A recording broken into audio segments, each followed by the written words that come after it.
Bitcoin चल रहा है 90,000 के ऊपर, जो कि हमारा एक सप्लाई जोन है। लास्ट वीडियोस में हमने डिस्कस किया था कि बिटकॉइन जो है इस रेंज तक जा सकता है। अब यहाँ पे अगला मूव क्या होने जा रहा है, क्या इस सप्लाई जोन को हम इस बार तोड़ने जा रहे हैं। आप जानते हैं कि बार बार ये एरिया के बिटकॉइन ने रिटेस्ट किया है, और जब कोई भी एरिया बार बार रिटेस्ट होता है तो वो कमज़ोर भी हो जाता है। तो क्या ये ऑलरेडी कमज़ोर हो चुका है और क्या ब्रेकआउट में मिलने वाला है, या फिर यहाँ से दोबारा क्रैश करेंगे, डंप करेंगे और हम यहाँ पे 85,000 पर जाएंगे। तो आगे बढ़ते हैं, वीडियो में आपको टेक्निकल एनालिसिस देंगे चार्ट्स के ऊपर, ऑल्ट कॉइन्स के बारे में हम देख लेंगे कि उनका अगला मूव क्या आने जा रहा है।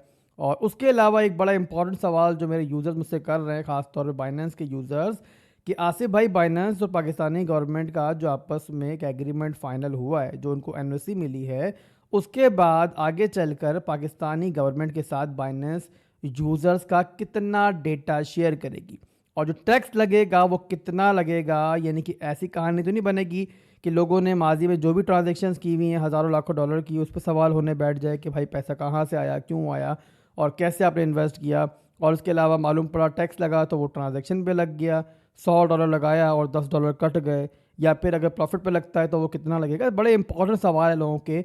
तो इनकी जो इन्फॉर्मेशन मेरे पास मौजूद है वो मैं वीडियो में आगे चल के शेयर करता हूँ आपसे। तो बिना किसी देरी वीडियो स्टार्ट करते हैं, और बिटकॉइन के चार्ट पर जाने से पहले हम बाइनेंस के मुद्दे को जो है डिस्कस कर लेते हैं। तो पहला सवाल जो है ना, उसका जवाब बड़ा सिंपल सा है कि भाई जो भी आप लोग इस टाइम एक्टिवली अकाउंट इस्तेमाल कर रहे हो बाइनेंस के ऊपर, यानी कि एक बंदे ने मिसाल के तौर पे 5 साल पहले अकाउंट बनाया था, बड़ा वॉल्यूम भी जनरेट किया उसने, उसके ऊपर लाखों हज़ार डॉलर की ट्रांजैक्शन भी की है, यानी कि अच्छा खासा बड़ा पैसा जो है वो इधर उधर घुमाया है, तो आपका तमाम डेटा जो है ना, आप समझ लो आगे चल के बाइनेंस जो है पाकिस्तानी गवर्नमेंट को देने वाली है। और उसके बाद जाहिर है भाई सवाल भी हो सकता है, जवाब भी आपको देना पड़ सकता है। ये आगे चल के मालूम पड़ेगा एक्चुअल में क्या गवर्नमेंट इसके ऊपर कुछ छूट देती है, नो ऑब्जेक्शन देती है, या फिर जो है आगे चल के कुछ और ड्रामा बनाती है। बट आपका डेटा जो है ना, बाइनेंस जो है पाबंद हो जाएगा कि वो गवर्नमेंट से शेयर करे। इसका हल क्या है, क्या करना चाहिए, मैं भी आगे चल के बताता हूँ आपको।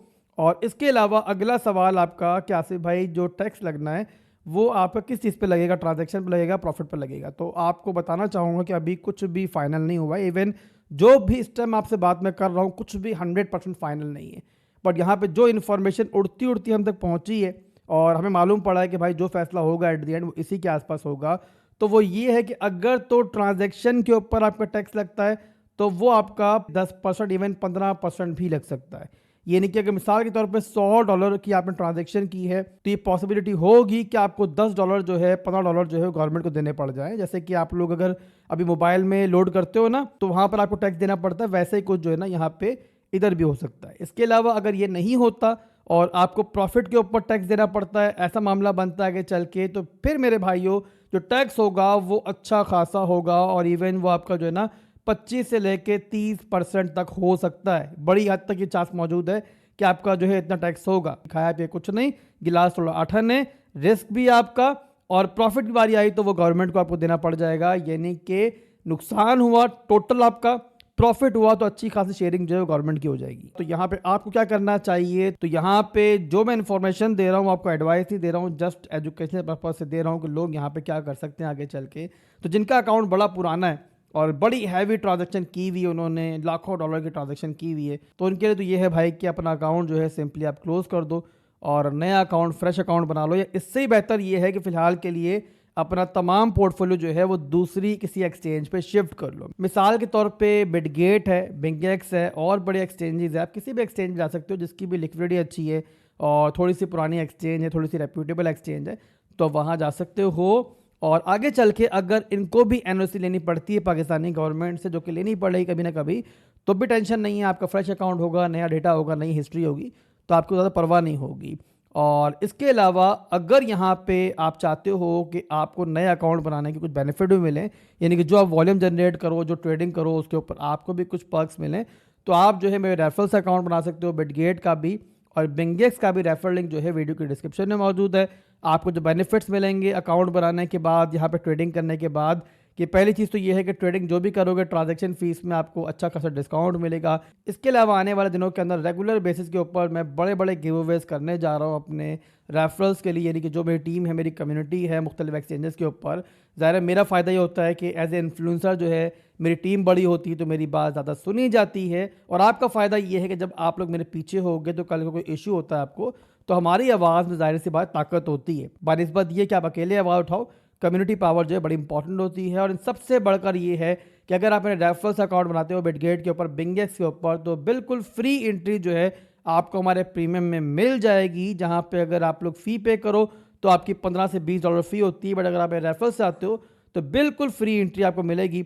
जब तक आप ट्रेडिंग करते रहोगे मेरे रेफरल से, आपको वहाँ से नहीं निकाला जाएगा, और इंशाल्लाह वहाँ पे ट्रेड सिग्नल्स वगैरह भी मिलते हैं, आपको मार्केट अपडेट्स भी मिलती हैं, और आने वाले दिनों में ज़्यादा एक्टिव जो है वो ग्रुप होने जा रहा है। तो फौरी तौर पर ज्वाइन कर लो करना चाहो, बट ये मैं किसी को फोर्स नहीं कर रहा हूँ, ये सिर्फ उस सूरत में अगर आप बाइनेंस से शिफ्ट होना चाहो। तो ओवरऑल दोस्तों मॉरल ऑफ द स्टोरी ये है कि बाइनेंस के यूज़र्स जो हैं गिनी पिग बनने वाले हैं आगे चल के, यानी कि सारे एक्सपेरिमेंट जो रूल्स के होंगे वो पहले इनके ऊपर होंगे, और फिर जो है बाकी एक्सचेंजेस की बारी आएगी। तो आप पे डिपेंड करता है कि इसके बाद आप क्या करना चाहते हो। इन्फॉर्मेशन जो मेरे पास मौजूद है मैंने आपको दे दी है। मशवरा मेरा बहरहाल यहाँ पे होगा दोबारा से कि अगर आप जाना चाहो बिटगेट पे चले जाओ, बिंगेक्स पे चले जाओ, आगे चल के देखो कि क्या मामला बनता है, उसके बाद फिर फैसला करने में भी आपको आसानी होगी, और आपके लिए आगे चल के फ़ायदे भी होंगे मेरे रेफरल से ज्वाइन करने की वजह से। एनीवेज यहाँ से आप चलते हैं बिटकॉइन के चार्ट के ऊपर, देखते हैं कि यहाँ पर क्या चल रहा है और टेक्निकली क्या चीज़ें बन रही हैं हमारे सामने। BTC का चार्ट मैंने ओपन किया हुआ है, आपको दिख रहा होगा 2 लेवल्स मैंने यहाँ पे ड्रॉ किए हुए हैं, और बड़े इंपॉर्टेंट ये लेवल है। एक है हमारा डिमांड जोन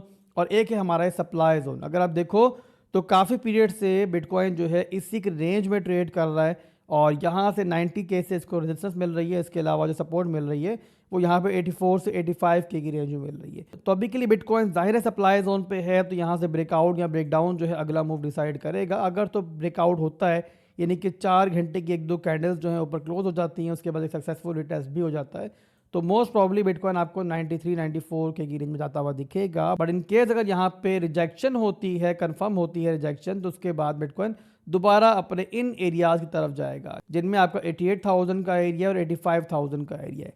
अब रिजेक्शन किस तरीके से कंफर्म होगी, आपको ब्रेकआउट किस तरीके से कंफर्म होगा वो भी आपको बता देता हूँ। ब्रेकआउट के लिए बिटकॉइन की 4 घंटे की कैंडल क्लोजिंग्स जो है हमें इस रेंज से ऊपर चाहिए, इस तरीके से रिटेस्ट हो और दोबारा बिटकॉइन ऊपर स्ट्रेंथ दिखाए, तो मतलब यहाँ पे ये आपका जो एरिया होल्ड भी हो रहा है और उसके बाद जो है बिटकॉइन ऊपर जा रहा है। इसके अलावा रिजेक्शन के लिए 15 मिनट टाइम फ्रेम के अंदर आप सिंपली जाओ और यहाँ पर आप लोग स्ट्रक्चर टूटने का वेट करो। यहाँ पे देखो तो अभी क्या दिख रहा है आपको कि अभी के लिए बिटकॉइन जो है हाई लोज बना रहा है। देखो ये हाई बना, ये लो बना, ये एक नया हाई बना, अब ये लो बना है, तो यहाँ पे एक नया हाई जो है फिलहाल हमें बनते हुए दिख रहा है, यानी कि अभी तक के लिए बिटकॉइन यहाँ पे इस सप्लाई जोन के ऊपर स्ट्रेंथ दिखा रहा है। रिजेक्शन की पहली कंफर्मेशन किस तरीके से होगी, तो इस तरीके से होगी कि बिटकॉइन जो है ना 15 मिनट के अंदर जो है अपना इस तरीके से स्ट्रक्चर ब्रेक कर दे, लास्ट लो को तोड़े, तो इसका मतलब कि अब यहाँ पे एक रीटेस्ट के बाद जो है रिजेक्शन जो है पॉसिबल है। तो यहाँ पे आप लोगों ने 15 मिनट के टाइम फ्रेम पे नज़र रखनी है। टूटेगा तो सिंपली आप लोग जो है ना लास्ट हाई से ऊपर स्टॉप लॉस लगा के, ज़्यादा स्टॉप लॉस ज़रूरी है, नीचे की रेंजेस को टारगेट कर सकते हैं। तो आसान अल्फाज में बिटकॉइन यहाँ पे एक डिसाइडिंग एरिया के अंदर बैठा हुआ है। अगले मूव के लिए यहाँ पे ब्रेकआउट या ब्रेकडाउन जो है पहले हमें देखना है, उसके बाद फिर उस मूव के लिए हमें जाना है। इसके अलावा जहाँ तक रही बात ऑल्ट कॉइन्स की, तो ऑल्ट कॉइन्स भी बिटकॉइन को ही फॉलो करेंगे। बिटकॉइन अगर यहाँ से रेजिस्टेंस से रिजेक्शन लेता है तो ऑल्ट कॉइन्स भी नीचे जाएंगे। जैसे कि आपको दिख रहा होगा इथीरियम का चार्ट कि ये भी यहाँ पे अपने सप्लाई जोन पे मौजूद है, और ये सप्लाई जोन है इसका आपका 3100 से लेके 3000 का एरिया। तो बिटकॉइन रिजेक्ट हुआ तो इथीरियम भी रिजेक्ट होगा, अदरवाइज अगर बिटकॉइन ने ब्रेकआउट लिया तो इथीरियम भी यहाँ ब्रेकआउट लेके आपको 3200 की रेंज में जाता हुआ दिखेगा। तो अभी के लिए दोस्तों बस इतना ही था। रिजेक्शन ने ब्रेकआउट कंफर्म हो जाता है तो मैं ट्राई करूंगा कि वीडियो बनाकर या फिर ग्रुप के अंदर जो है आपको ट्रेड सिग्नल दे दिया जाए ताकि आप उस मूव के लिए जा सको। तब तक के लिए आप इजाज़त चाहूँगा तो आप रखिएगा। अल्लाह हाफिज़।